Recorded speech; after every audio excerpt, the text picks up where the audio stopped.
नमस्ते प्रणाम। Hello friend, नमस्ते प्रणाम। आज मैं आप लोग के बीच में बहुत ही प्यारा सा गीत लेके आई हूँ, बेटी विवाह गीत। अगर गीत पसंद आए तो चैनल को सब्सक्राइब करना और प्यारा प्यारा सा कमेंट जरूर करना कि आप हमारी वीडियो कहाँ कहाँ से देख रहे हैं। बेटी विवाह गीत लेके आए हैं, बहुत ही प्यारा सा गीत है। पूरबू से डोलिया पश्चिम गए बाबा, यर लगी गए चार कहाँ रे ललन मायर लगी गए चार कहाँ रे ललन माँ। जब डोलिया पहुँची पीपरवा के तरवा, रे पीपरा के पति झर जाई रे ललन रे पीपरा के पति झरी जाई रे ललनवा। पूरबू से डोलिया पश्चिम गए बाबा, रे लगी गए चार कहाँ रे ललनवा, रे लगी गए चार कहाँ रे ललनवा। दुआरा पे पापा रे रोई रोई पूछई, अरे कहाँ गई बेटी हमार रे ललनवा, रे कहाँ गई बेटी हमार रे ललनवा।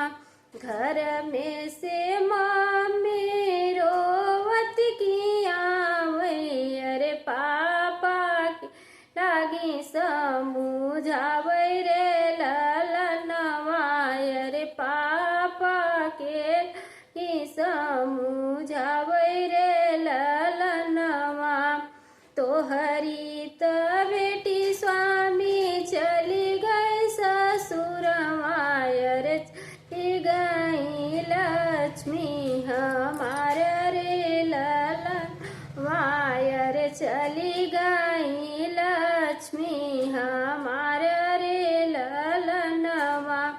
दुआरा से भैया हो रोई रोई पूछई, अरे कहाँ आई बहिनी हमार रे ललनवा, रे कहाँ गई बहिनी हमार रे ललनवा।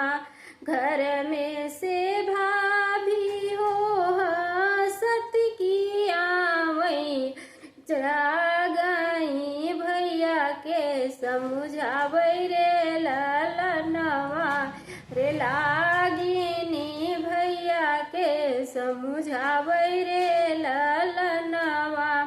तोहरी त बहिनी स्वामी गईलिन ससुरवा, रे चली गई बैरन हमार रे ललनवा, चली गई बैरन हमार रे ललनवा।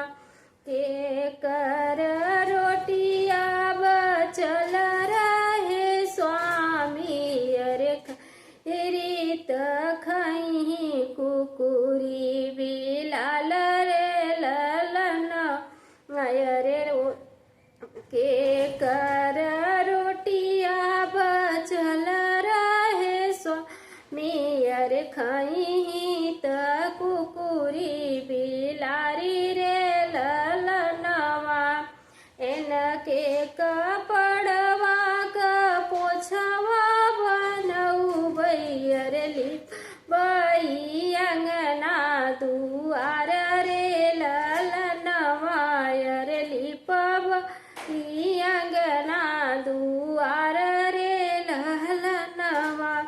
हमारी बहिनी धन कब से हो बैरन, ओ नहीं त घर का लक्ष्मी हमार रे ललनवा। हमारी त बहिनी धन कब से हर बैरन, अरे हमरे घर का लक्ष्मी रे से डोलिया पर शिव गए बाबा, अरे लगी गए चार कहाँ रे ललनवा, अरे लगी गए चार कहाँ रे ललनवा। बहुत बहुत धन्यवाद। अगर गीत पसंद आए तो चैनल को सब्सक्राइब करना और प्यारा प्यारा सा कमेंट जरूर करना कि आप हमारी वीडियो कहाँ कहाँ से देख रहे हैं।